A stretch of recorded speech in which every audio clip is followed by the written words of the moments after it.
La pequeña casa de campo de Sara y Miguel era un nido de alegría con la llegada de su primer hijo, Tomás. Era un bebé sano, de mejillas sonrosadas y una sonrisa que derretía el alma. Sara, una madre primeriza, se sentía abrumada pero feliz. Los primeros meses fueron una mezcla de noches sin dormir y el éxtasis de la primera palabra, el primer gateo. Pero con el tiempo, la alegría se mezcló con un cansancio profundo. El primer error, Tomás. Una tarde de verano, el calor era sofocante. Tomás, de apenas 6 meses, no paraba de llorar. Sara había pasado una noche terrible, y la fatiga le nublaba el juicio. Pensó en la cuna, pero temía que el bebé pasara calor. Vio la silla alta en la cocina, cerca de la ventana abierta, y se le ocurrió una idea. Así le dará el aire fresco, pensó, sin considerar los peligros. Bajó a Tomás y lo sentó en la silla alta, asegurándolo de manera precaria. Solo un ratito, se dijo Sara, mientras iba a la habitación a buscar un ventilador. El sueño la venció por unos minutos. Cuando un ruido sordo la despertó de golpe, su corazón se detuvo. Corrió a la cocina.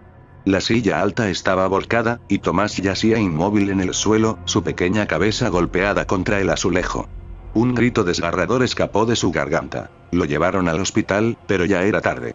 El diagnóstico fue claro: traumatismo craneal por la caída. La negligencia de un instante, de un agotamiento mal manejado, le había arrebatado a su primer hijo. La culpa la devoraba, una sombra oscura que la seguiría para siempre. Miguel, destrozado, trató de apoyarla, pero la grieta en su matrimonio se hizo profunda e insalvable. El segundo error, Sofía. Un año después, para sorpresa de todos, Sara quedó embarazada de nuevo. Era una niña, a la que llamaron Sofía. La esperanza florecía entre las ruinas de su pena, pero el miedo la paralizaba. Estaba obsesionada con la seguridad de Sofía, pero su método era la sobreprotección y el aislamiento. No quería que nadie la tocara, que nadie la contaminara. Sofía, ya con 1 año, era una niña curiosa y vivaz. Un día, Sara tenía una cita médica importante. Había limpiado la casa a fondo, usando productos muy fuertes para que todo estuviera perfecto para su bebé. Dejó los frascos en el suelo de la cocina, creyendo que Sofía no los alcanzaría. No se los quita de la cabeza, se dijo, es imposible que lleguen. Antes de irse, le dio a Sofía un biberón con leche y la dejó en la sala, con algunos juguetes. Estará bien, se repitió.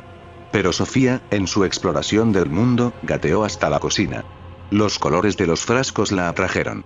Con la inocencia de un bebé, los alcanzó y se llevó uno a la boca. Cuando Sara regresó horas después, encontró a Sofía inconsciente, con una espuma extraña en la boca. Había ingerido parte del líquido de limpieza. De nuevo, la carrera desesperada al hospital. Los médicos hicieron lo que pudieron, pero el veneno había hecho estragos en el pequeño cuerpo de Sofía. Intoxicación severa. El silencio en la casa era insoportable. Miguel se había ido hace meses, incapaz de soportar más dolor. Sara estaba sola, con la imagen de Sofía yaciendo sin vida, y la voz de los médicos resonando en su cabeza. Estos productos deben estar fuera del alcance de los niños, señora López. Totalmente fuera de su alcance. La culpa se multiplicó, un monstruo de 1000 cabezas que se retorcía en su interior. El tercer error, David. Los años pasaron, y Sara era solo una sombra de lo que había sido. Vivía encerrada en su pena, atormentada por los fantasmas de sus hijos. Pero la vida, extrañamente, le dio una tercera oportunidad. Estaba embarazada de David. Esta vez, era diferente. Estaba tan asustada de repetir sus errores que se volvió casi catatónica. La casa estaba impecable, los productos bajo 7 llaves, los muebles sin esquinas, todo acolchado. Pero en su desesperación por evitar lo material, olvidó lo esencial. David nació, un bebé precioso y aparentemente sano. Pero Sara, consumida por el miedo y la culpa, ya no podía conectar con él. Lo veía como algo frágil, algo que se le escaparía de las manos en cualquier momento. Lo dejaba solo en su cuna, horas y horas, sin interacción, sin el consuelo de su voz o el calor de su piel. Temía que un abrazo lo lastimara, que un juego lo pusiera en peligro. Una tarde fría, David, de apenas 4 meses, no paraba de llorar.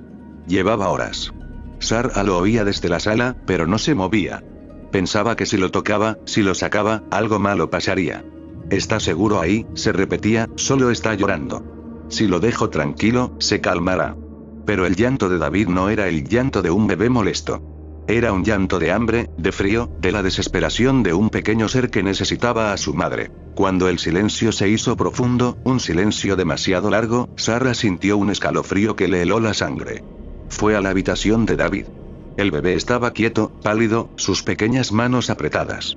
No respiraba. No había golpes, ni veneno, ni accidentes. Solo, el vacío. Los paramédicos confirmaron lo obvio. No había señales de trauma. Simplemente, fallo de medro severo e hipotermia.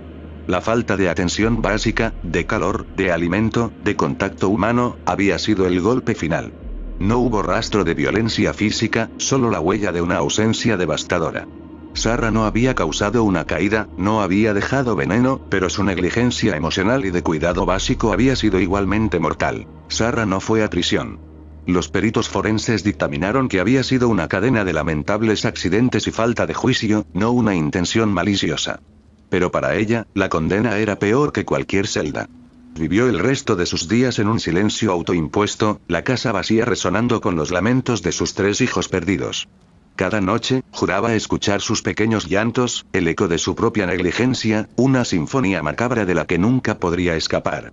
3 vidas, desvanecidas, no por un accidente, sino por la silenciosa y progresiva desconexión de una madre que, en su incapacidad de cuidar, lo perdió todo.